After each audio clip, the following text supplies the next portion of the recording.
Welcome to the Real Female Entrepreneurs. Today's guest is the queen of turning chaos into checklists and clicks into clients. She's built an entire growth ecosystem, helping service based businesses move from busy to booked without burning out. Oh, please bring it on. We need that.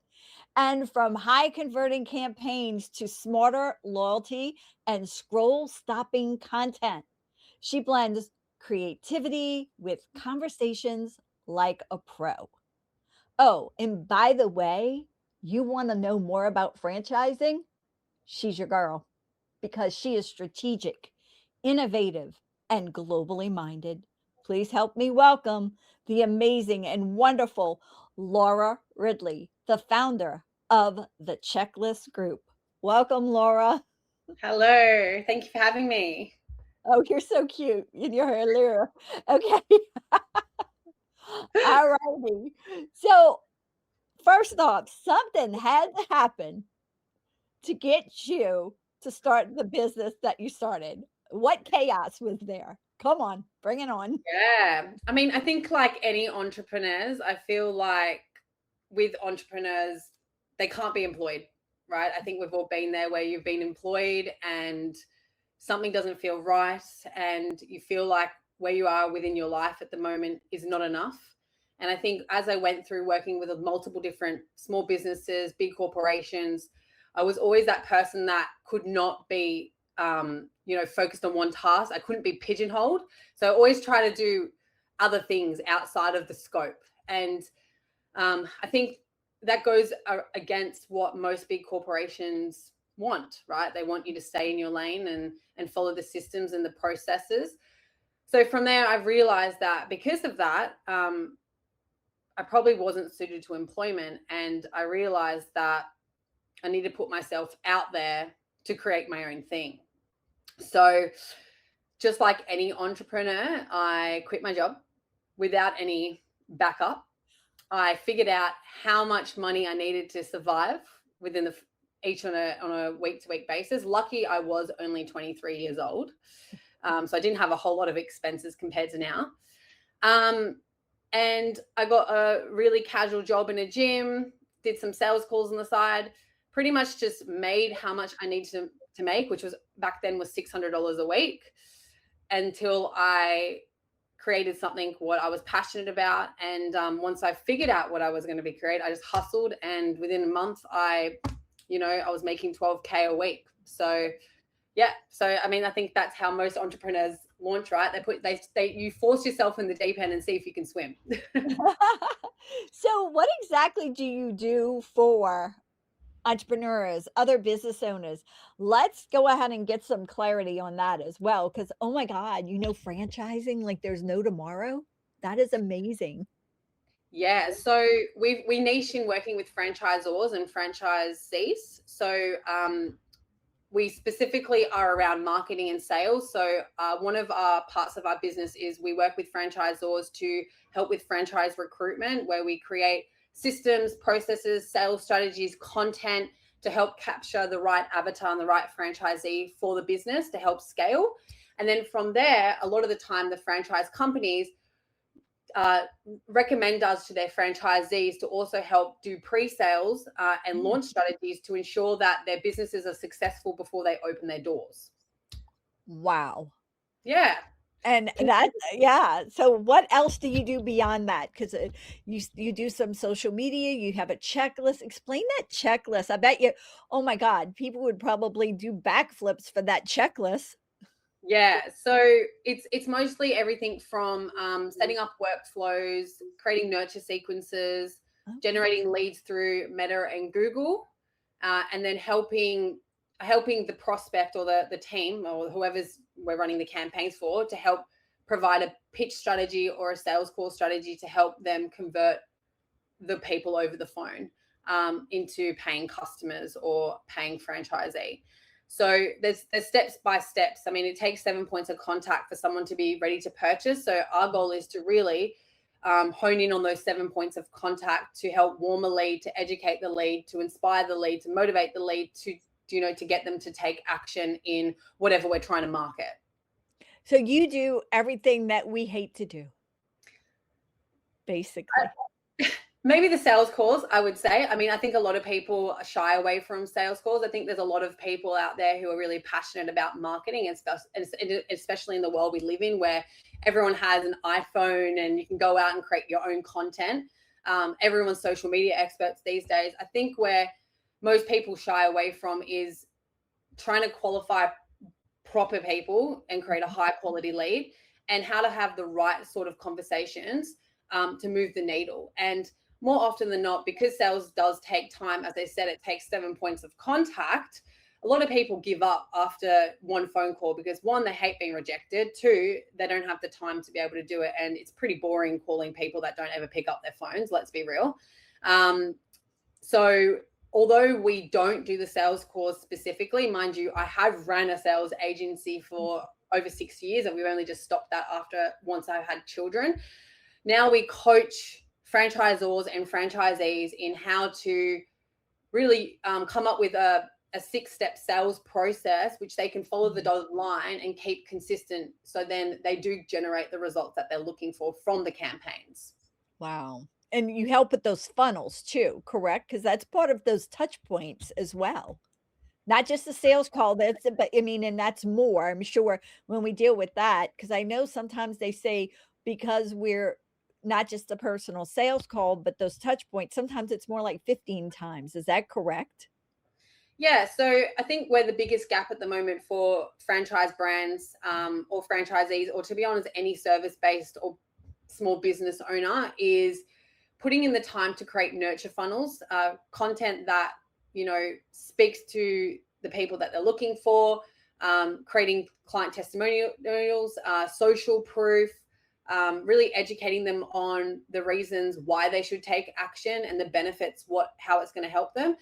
I would say 9 times out of 10, a lot of companies don't do this because of the time or the knowledge of how to create that, but also the lack of content. And so with franchising specifically, it's actually 1 to 3% conversion rate. So if you generate 100 leads, only 1 to 3% of those leads, historically turn into a franchise. So my biggest concern, I guess, is if you don't have the right workflows to educate the 97% of leads that have come in who haven't taken action, who's to say that in 2 weeks, 1 month, 6 weeks, 12 months, whatever, they're not ready. They may be not ready now, but maybe in a couple of, months ahead, they will be ready to book that call and take action. Yep, definitely. Thank you for that analogy. Thank you for expanding on that and letting us be more aware of that and educating us. Oh my God, that was an education beyond what we usually get and expect. So Yeah. let's take a step back, if you don't mind, and let's look at your 18-year-old self. What would you tell her from everything you've learned? You're a wealth of knowledge. What would you tell her? Yeah. I mean, I think back when I was 18, I think naturally I've always had good habits established from, going to school or going to university. But I think all those periods in your life before you're 18, when you're, trying to figure out what you're doing with your life and how to talk to people, and being rejected, and dealing with what failure looks like. I guess I would just say every setback that I may feel is the end of the world. It really isn't. It's just a way for me to move forward, to help me build thicker skin, an opportunity for me to be able to learn things that I'm going to not have to learn when I'm 30, almost 32 years old now. Um, it it's an opportunity. Every failure which looks like the end of the world really isn't. It's just a way for me to move forward in the journey to really get me where I am today, to be Mhm. honest. Yeah. Wow. So Yeah. welcome failure. That's what I'm trying to say. Welcome failure. If you can fail as many times as possible, you are going to move the needle to be able to continue learning and growing and upskilling. But you can only do that if you keep failing. Pretty Let's much. talk about moving that needle a little bit. I Yeah. love about keep failing because I mean, I'm the queen of it. You know, if you're an entrepreneur, you become the queen of it. So let's talk about moving that needle. What is something that's a game changer? Maybe a habit, a decision, something that you did that actually made your business grow?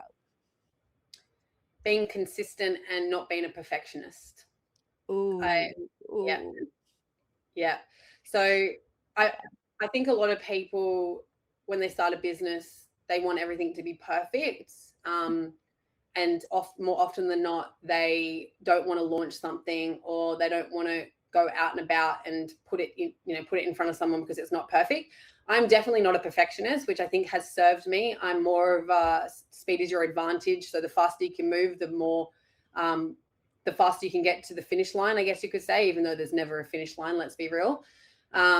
So yeah, just being consistent in everything I do, whether it's going to the gym, whether it's routine in my children's life, whether it's doing sales calls, whether it's marketing.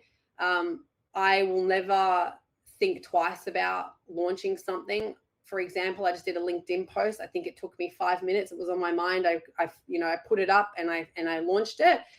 That's what's going to get you results, not sitting back and tweaking everything and refusing to launch it until it's absolutely perfect.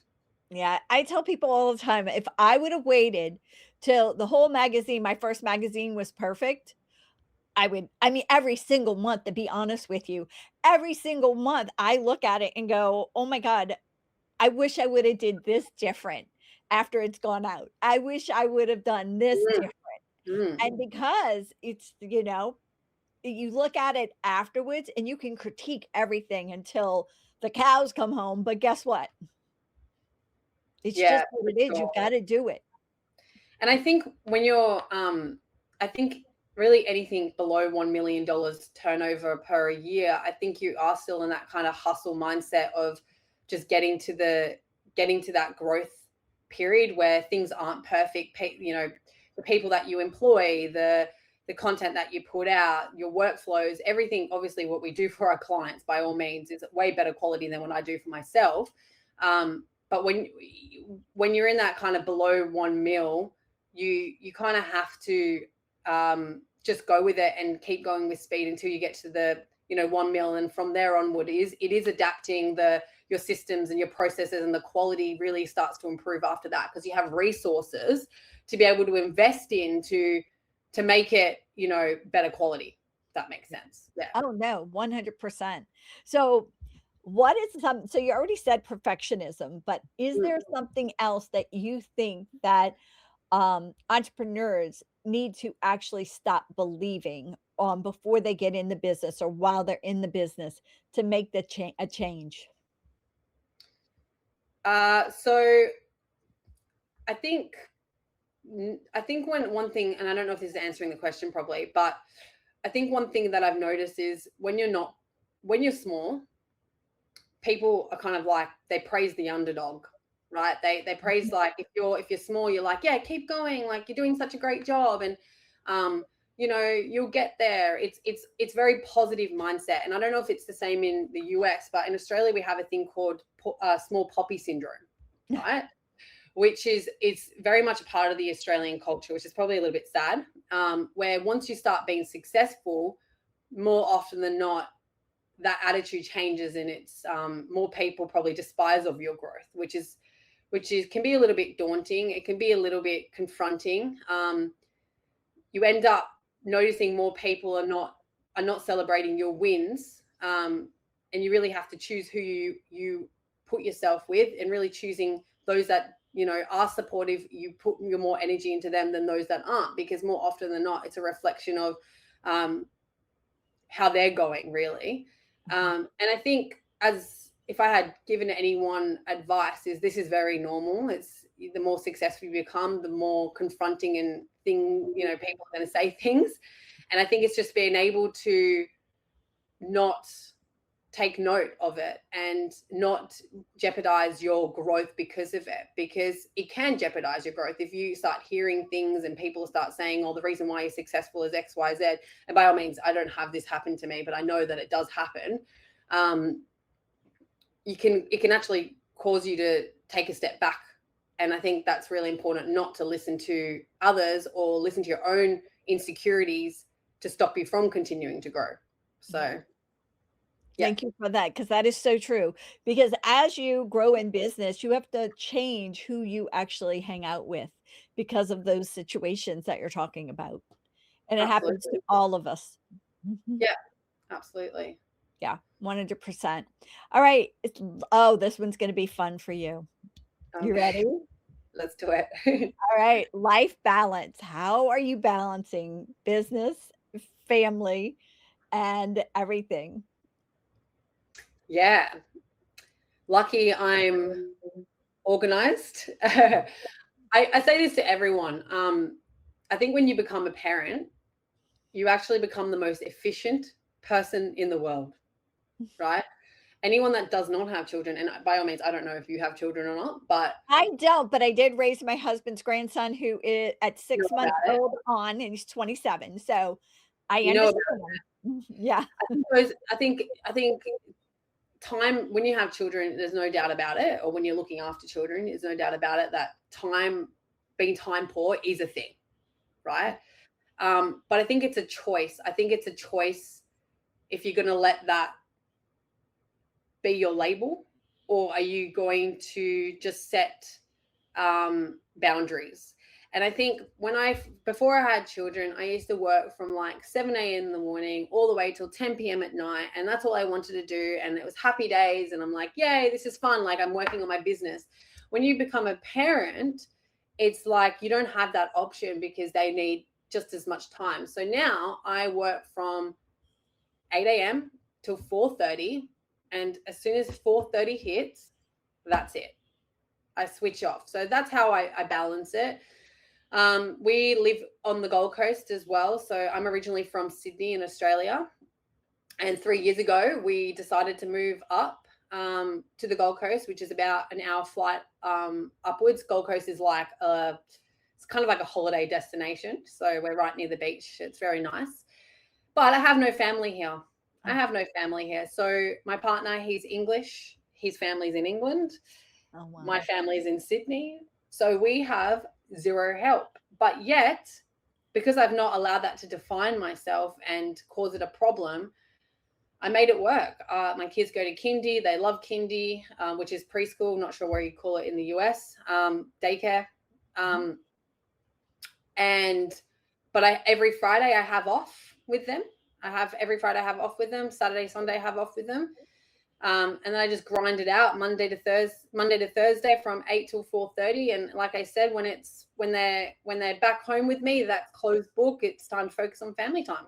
So Thank you for that. That is such, a relief. Now, so you're saying about time poor. mm, So I think that's when people go into empty nest syndrome because they freak out because they're not needed as much. And I think it's a time where they need to flip a switch and become an entrepreneur. very true, very true. If it was that simple, if it was that simple, but yeah, Flip the switch. flip All the right. switch. What would you say to a woman who's standing on the edge and she's ready to just throw in the towel? Things are just gotten out of hand and she's over her business. What would you tell her? So I believe that no business can fail unless you let it fail. Mm, Um, I'm a big believer that, especially because I've worked with so many small businesses over my 8 years of doing what I do. And every single person that has decided to throw in the towel, it's not to say that they didn't have potential or opportunity, it's to say that their mindset decided that they were done. mm. And I think we all can agree that business is a roller coaster. You're going to have some good months, you're going to have slow months, you're going to have setbacks. But more often than not, as I mentioned before, everything that you're experiencing, every barrier that you're experiencing is just allowing you to move forward in a different journey. I know that sounds very holistic, No. um, but it's very much true. And I think I can be an advocate of that, especially in small business, is like you have the power to change your business within a week. It's a lot easier in small business to move your business from been rock bottom to on top of the world within a week, compared to if it was a large corporation making $5 million plus, where then systems and processes have to change and it might take years. So with small business, I think it's quite easy to flip the switch, but it's your mindset has to allow you to want to continue and take those risks to, to be consistent and move the outcome, really. Yeah. Oh my word. Great. Great answer. Thank you for that. All right. Now we're going to jump into a little bit more fun. I want to pull back the curtain for you and your business. What do you expect to see in the next couple of months, in the year, or so on? Yeah, so obviously being in the digital space, I think we can all agree that content creation is if not the biggest factor of business. I mean, Instagram, Facebook, TikTok, LinkedIn, YouTube, Google, it's social media. No, I hats off to everyone that can maintain all of those platforms at the same standard. I tell you what, but it truly is the most important part of business success, and finding the time to dedicate into content is the most important thing. Even though I'm probably, in the space of everyone being so time poor, not having the dedicated time to be able to invest or, be present for content, it is the way of moving forward. People are looking for authentic selves. People want to hear about people's stories, and, similar to what we're having a conversation now, this is what people want to see. They want to pull back the curtains of the founder and understand who they are, why they created their business, why it will benefit them, how can they relate with them. People are obsessed with watching people. So hence why UGC content has, really become a thing, which is user-generated content has just become a big thing, because people rely on true testimonials to determine if they want to invest or be a part of that business's journey. So if anything, I think web content is, if not more important than your sales calls these days, because it is what sells things. Yeah, because they're looking at us always. If they're Always. going to make a decision, they're looking at us. Yep. Yeah. All right. Now we're ready to go into some more fun stuff. I want to hear about something that's unexpected that everybody would go, she did what? Ooh. I mean, I think having a child when you're scaling your business is already a bit of a what. And moving. With And no moving. family. I did it all. Yeah, I know. I'm definitely one of those people that don't think too much. Like I said, speed is your advantage. I'm definitely much of a go-getter, and I do things without thought, and then I figure it out as I go, which I think has its pros and cons. Let's be real. I don't know. I mean, I think already, as I mentioned before, the whole reason why I got into this position of running my own business and making it work is I put myself in a vulnerable position, which many people would not do. Quitting security of a job and not having a backup is pretty wild, right? That is pretty wild. What about skydiving, snorkeling? I've done snorkeling. Snorkeling's not bad. You snorkeled. See? I wouldn't say that's very reckless, though. I mean, skydiving, not too sure. I'm not a fan of planes. I will get on a plane, but I will complain the whole way up in the sky. I will be complaining the whole way up, but I will get on a plane if I have to. You have to when you live in Australia, when you live so far away from everyone. You don't have a choice. And with children? Oh my God, with children. Okay, that right there, that's enough. Yeah. On a plane with children. And a spouse. That's okay, crazy. That's enough. What I did, I'll tell you what I did. When I moved up to the Gold Coast, and again, we made a decision within a month, I got on a plane with my toddler for 2 hours. So I flew up to the Gold Coast, stayed there for 2 hours, bought a house, and then flew back. Okay, that's crazy. Yeah, but it worked. Like, I'm the happiest I've ever been up here because of it, right? So it ended up being a positive in the end. I love that. I'm going to do that one day. I'm just going to pick up, go buy a house, move there, and do whatever. Why not? Do it. Okay. All right, let's pump up some volume with some music. What is one of a song or songs that you love? Yeah, so anything, I think, what, I don't, this probably sounds very lame, but anything that my children, what reminds me of my children is probably my biggest motivator. So obviously what I do in business, the whole reason why I do what I do is to set myself up, set my children up for success. I think the world is getting crazy expensive, especially in Australia with 40% tax. Wild. But I think, so anything that reminds me. So at the moment, the go-to is K-pop Demon Hunters. Is golden. It's blasting. And you know what? It's also the song that my 1-year-old, when he's screaming in the car because he hates the car, if I put that song on, there's no more screaming. So that is my go-to. So I'm going to take that. But really anything, in all honesty, like I love music. Anything that allows me to clear my mind. I find it really difficult to switch off. Mm-hmm. As an entrepreneur, I think everyone struggles to switch off. So anything that allows me to put my headphones in, blast music, make me run, make me exercise, that's kind of my safe haven of switching off from business, which only lasts 30 to 40 minutes, and I'm back into action. So yeah, anything fast beat, anything which is on the hits, pretty, nothing specific. I love it. All right. What about a book? Do you have a favorite book? Yeah. So again, because I'm not very good at switching off, I'm not a big book reader.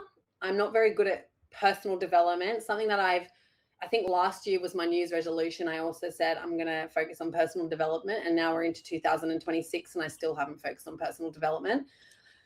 So it's on the list, but I have read a book from back to front, and it actually was a really good one. It was Shoe Dog. It was the Nike founder and his stories. And the reason why I liked his is I think these days I think everyone's so glamorized about the success. They're all about, oh, this is how much I made, or this is how well I'm doing, and this is how I got here from here to here. And it's all very glamorized, and I don't want to say it's fake, but I think we can all admit that there's usually more struggles in entrepreneurship and business ownership than success, right? You're more likely to have setbacks than you are winning golden nuggets.